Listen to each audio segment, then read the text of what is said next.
ஞானத்தின் பழம் நிறைந்த இடம் அப்படிங்கிறது தான் இந்த பழனி அப்படிங்கிறதுனுடைய அர்த்தம். இங்க வர்றவங்களுக்கு முருகன் தருகின்ற அந்த முக்கியமான வரம் ஞானம்.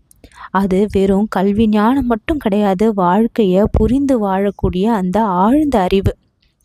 பழனி மலைக்கு செல்லக்கூடிய ஒவ்வொரு அடியிலும் பக்தருடைய மனம் பாவங்களையும் துக்கங்களையும் குற்ற உணர்வுகளையும் மனச்சுமைகளையும் விட்டு விலகுது. மலை ஏறும் பொழுது வெளிப்படுகின்ற அந்த வியர்வை நம்ம துன்பங்களை வெளியில தள்ளக்கூடிய அந்த ஆன்மீகத்தினுடைய சுத்திகரிப்பு தான். தரிசனம் முடிஞ்சு மலை இறங்கி வரும் பொழுது ஒருவருடைய உள்ளம் ரொம்ப இலகுவாகவும் தெளிவாகவும் இருக்கும். தனக்கு அருள் கேட்டவரை வெறும் கையோட பழனி முருகன் எப்பயுமே அனுப்ப மாட்டாருங்கிறது அவருடைய வாக்கு. பக்தி நெஞ்சத்துல இருந்தா கடன்கள் குறையும், வேலை வாய்ப்பு பிறக்கும், வியாபாரத்துல முன்னேற்றம் வரும், குடும்பத்துல அமைதி நிலைவும், தடைப்பட்ட காரியங்கள் எல்லாமே சுலபமா நிறைவேறும். அடிமை ஒழிந்தால் அடியாருக்கு சுகம் அப்படிங்கிற அர்த்தம் மனதுல வெளிப்படும். பழனி முருகன் அங்க தண்டாயுதபாணி வடிவில் காட்சி தராரு. துணிச்சலோட தன்னடக்கத்தோட காட்சி தராரு. வாழ்க்கையில உனக்கு எந்த குறையும் இல்லை, உன் நம்பிக்கை உன் கூட இருக்கு. அதை உணர்த்தி நமக்கு தன்னம்பிக்கையை விதைக்கிறாரு. பழனியில தரிசனம் செய்யும் போது பக்தர்கள் அன்னதானம் பசுதானம் வேளாண்ல உதவி இது போல விஷயங்கள் எல்லாம் செய்யறது வழக்கம். இது எல்லாமே அந்த புண்ணியங்கள் நமக்கு திரும்பி வரும் அப்படிங்கிறதுக்காக தான். பழனிக்கு சென்றவர் வறுமை காணார் அப்படின்னு தான் எப்பயுமே சொல்லப்படுது.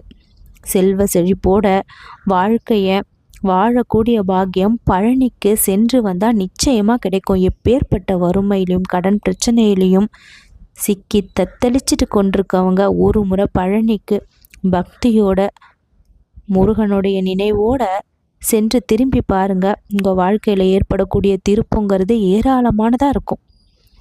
மலை ஏற்றம் வாழ்க்கையை ஏற்றம் நிறைந்ததா மாற்றக்கூடியது. ஒவ்வொரு படியுமே ஒரு சோதனை வெற்றியை குறிக்கக்கூடியது. மலை ஏறி சாமி தரிசனம் முடிக்கும் பொழுது ஒரு புது அத்தியாயம் நம்ம வாழ்க்கையில பிறக்குங்கிறது உண்மை. என் உள்ளம் மாறி போனது, என் கோபமெல்லாம் போய்விட்டது, அதுதான் பழனியின் அதிசயம். முருகனை நேரடியாக பார்த்தா மன அழுத்தம் எல்லாம் கழன்று மனதுக்கு அமைதியும் முகத்திற்கு சிரிப்பும் வாழ்க்கைக்கு ஒரு நல்ல திசையும் கிடைக்குங்கிறது உறுதியான ஒன்று. சிறப்பு என்னன்னா முருகன் தான் குரு. அவர் சொல்றாரு ஓம் சரவணபவ, அதாவது உள்ளத்தில் எழக்கூடிய பவம், அதுதான் ஓம் சரவணபவ அப்படிங்கிறதுக்கான பொருள். ஒருவருடைய மனதில் வாழ்க்கையின் நோக்கம் என்னன்னு தெளிவாக தோன்றும். குழப்பங்கள் எல்லாம் கலைந்து வாழ்வதற்கு வழி தானாக பிறக்கும். பழனியினுடைய பஞ்சாமிர்தம் உலக புகழ் பெற்றது. ஒரு துளி உண்டால் கூட உடல் நோய்கள் எல்லாம் குறையும், மனம் தெளிவாகும். உண்மையில ஆனந்த சக்கரத்தை தொடக்கூடிய அனுபவம் கிடைக்கும்.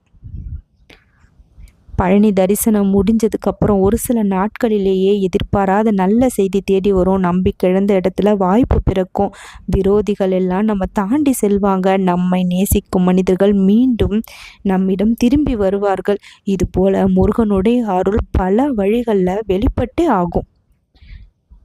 அது வெறும் பயணமல்ல, உள்மாற்றத்தினுடைய முதல் படிதான். பழனி முருகனை ஒரு முறை நம்ம பார்த்துட்டு வந்தா நம் வாழ்க்கையில எப்பயுமே நம்ம அவரால் கைவிடப்பட மாட்டோம். நம்ம கைகளை பிடிச்சு மேலே தூக்கி நிறுத்துவார் பழனி முருகன். மலையை கடந்து சென்றவன் மகிழ்ச்சி அடைந்தான். பழனி முருகனை பார்த்தவன் பாவத்தை கடந்து சென்றான். பழனி முருகன் தரிசனத்தில் அதிசய பலன்கள் எல்லாம் நிறைஞ்சு இருக்கு. ஒரு முறை நீங்கள் போய் பழனி முருகனை மனமார தரிசனம் பண்ணிவாங்க. ஒவ்வொரு வருடமும் போங்க, முடியும் பொழுது எல்லாம் போங்க, ஒவ்வொரு மாதமும் போங்க, தோணும் போதெல்லாம் போங்க. முருகர் எப்பயுமே நம்ம வாழ்க்கையை உயரத்துக்கு கொண்டு செல்வாருங்கிறது உண்மையான ஒன்று. நன்றி.